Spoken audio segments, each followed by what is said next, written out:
और खर्चा के बाद घरे 6 से 8 हजार रुपया भेजता है।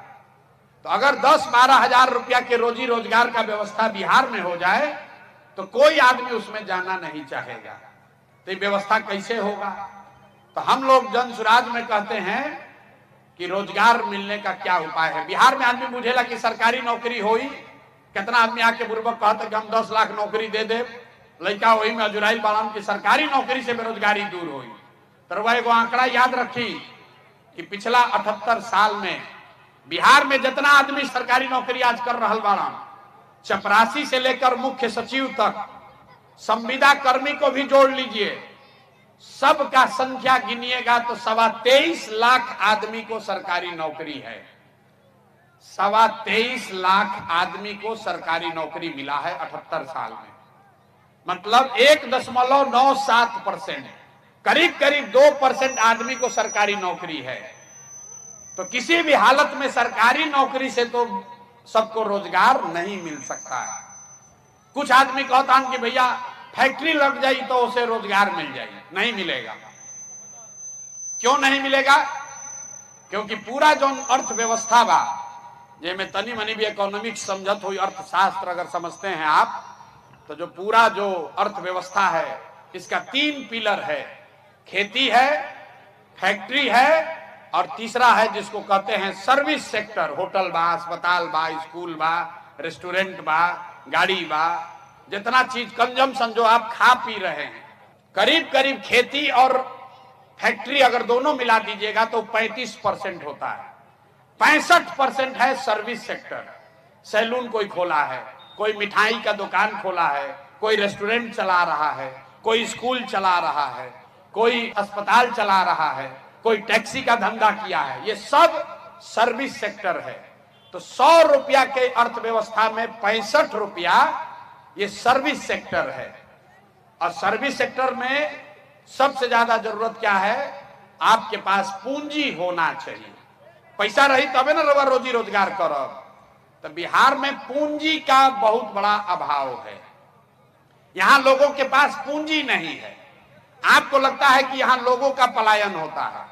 लोगों का पलायन इसलिए हो रहा है कि यहां से पूंजी का पलायन हो रहा है। एजा बैठल इतना आदमी बाड़न, बहुत विद्वान लोग भी बैठे हुए होंगे।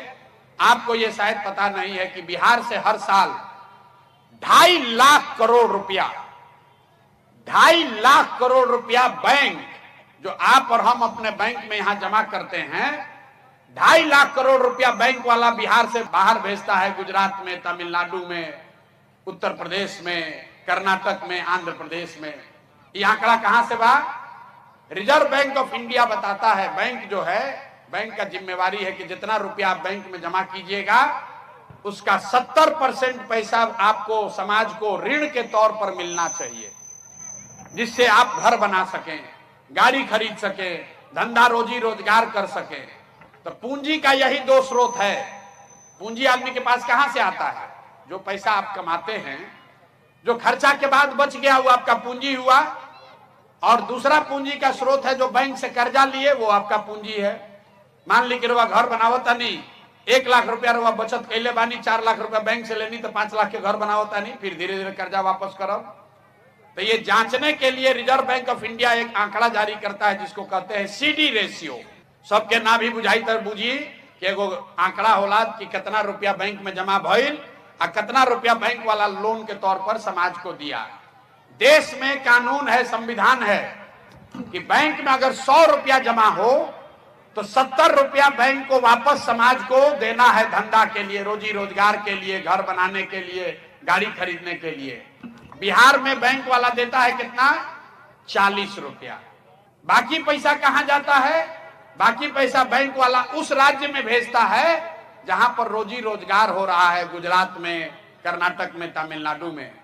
पिछला साल रवा बुझाता बिहार में इतना गरीबी बा, आदमी सोचा था कोई बाहर से आई तो फैक्ट्री लगा दी, तो कोई फैक्ट्री लगाई तो 2-4-10 हजार करोड़ रुपया लगाई।